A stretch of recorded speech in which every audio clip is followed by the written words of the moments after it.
Hey, how's it going? I am going to show you how to make a Pisco Sour. I'm making this for my husband who's upstairs in the loft and for me. And I just this week for the first time used egg whites in a cocktail and it was kind of scary, but but I got over it. So I'm gonna make it easy for you. So I'm using lime, fresh lime, right here, boom. And I like to cut them into wheels. Someday I'm going to figure out how to just buy bulk fresh lime juice because it's easier. But I cut them into wheels and then I cut them into quarters, like so. And you're going to throw them into your container. This is a great container. I've had problems with ones that have leaked before. And I finally found the right ones, which I'll give you a tip about in a sec. So I'm smashing it so I can get all the juice out. But I'm going to use the whole lime because I'm doing 2 drinks. Right, I'm going to do this fast so this isn't like boring for y'all. But boom, cut them all. I cut them all into little quarters. Ta-da. Throw them in, bam, smash them up with your muddler. Someday we'll just have fresh lime juice we can just pour. Now, ultimately, I think what's key here is because you have to cook the egg basically with the citrus. So what I'm going to do is I'm already going to strain. I should have grabbed the strainer ahead of time. I'm going to grab the strainer and pour the juice out. And I'm going to just go ahead and measure it so you can see. I'm doing a ratio of one of these bad boys. It's already like, whoa. It's sort of shocking how sometimes you get some dry ass limes. Like put the juice in the lime. And then just go ahead and pour so I can see how much I'm getting a sense of how much there are. This is almost, it's like half full, so I'm a little ghetto in how I do these. So I want to just ooze out every bit of juice. You don't have to do this again someday. We will just have multiple lime juice situations. And I'm just going to pour that out. There we go. All right. So I've got one, and I'm going to toss out the rinds. Sometimes if I'm really lazy, I'll just put the rinds and just not strain it and put it in a like a margarita. And it actually looks pretty cool. I need just a little bit more, so I'm going to cut just to squeeze in and just smash that in. Someday we're going to upgrade and get a juicer, or like I said, limes to just go, and I like to eke out every little bit that I can. All right, so this citrus is actually going to help cook the egg white. All right, so I'm pouring that in, boom. And then you're supposed to use lemon juice, right? So I did one of these, and you're supposed to do lemon. I'm using orange just because I have it. That's the only reason. And I did it this week, the first time I did it this week. I used it and it turned out great. It added a little sweetness to it, which I really, really liked. All right. So this is the Pisco. It's a quebranta, which I think means it's non-aromatic grapes, and I'm by no means an expert on Pisco. It's from Peru. Peruvians apparently love it. It's a brandy,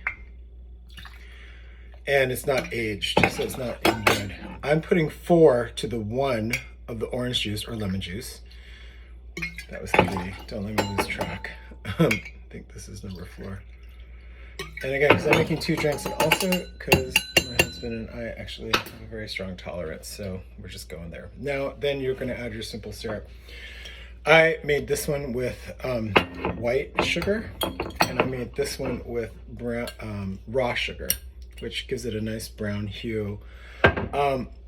This one, I actually, once you get comfortable, it's super easy because you're just 1-to-1, the amount of sugar to water, and it's got this really thick, nice quality to it. I'm pouring that in. I'm not quite adding a full one because I don't want it to be super sweet.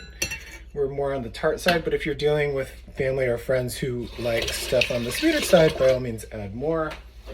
You always always just adapt to your cocktails. I'm almost out of this. And what I did with this one that was unique is I used grapefruit peel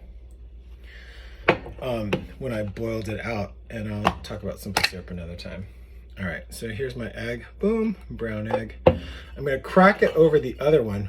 Boom, just in case, because I don't want it to drip in case I get some eggshells in it. And I'm just oozing the egg white out, and you just toss it back and forth between. Boom. You gotta catch it though. Right, so the egg white comes out. I shoot that in. Done.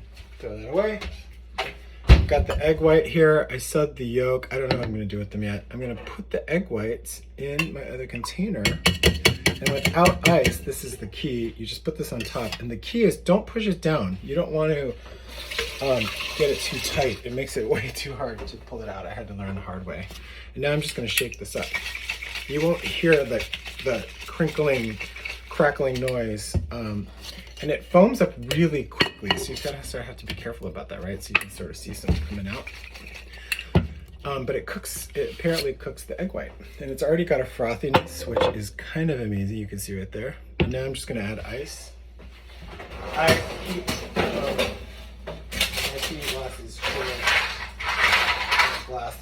They're just stemless ones, so they're easy to throw in the dishwasher. Got kids, you want low maintenance stuff. I'm just using regular ice. Now I'm gonna pour it in, and the huge advice I got, I'm gonna give her a shout out. I can't remember. Lynette, that's her name. Just came to me. She said, don't put all the ice in. Don't fill it up too much because you want to aerate to get more foam. So I didn't put a ton. It's like full, but not full. Here, I'll show you. Boom. So there's room for it to move. Now this is the fun part. It just feels cool whenever you shake. Put that on top. Now I didn't smash it again. I learned the hard way. And she was saying do it in a circle. I'm not nearly as cool as the way she was doing it, so I'm just kind of shaking it. And the key thing, this is a huge thing that helped me, you're really listening for the ice to be broken up. I like to keep a towel close by, because my hands get cold. And we're trying to break up the ice to help dilute the liquor mixture, and then it helps with the frothiness. But honestly, what I discovered, and again, it's only my second time making Pisco Sour, that I'm doing a tutorial on it, that the egg white makes it super frothy, so you don't really have to work that hard.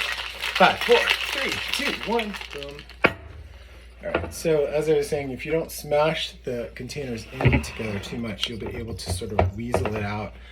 I sometimes have to use, my hands get slippery, so I hold the bottom here just with a towel, keep it dry. So you just sort of shake that out, and you'll see, look at that frothiness. Pretty wild. I think it's so pretty. All right, now here's a cool part. Stay with me. I'm taking out glasses that have stemless martini frosted, because I kept them pretty cold in the freezer. And you just put your strainer on top, pour it out. Boom. What? It's so creamy on top. I'll give you a bird's eye perspective in a sec. And I'll show you what is really cool. Again, learning from Lynette, who was like so smart, and she's made cocktails so accessible. She's made me not afraid to play. I'll show you that creaminess. Look at that creamy goodness. What? Okay.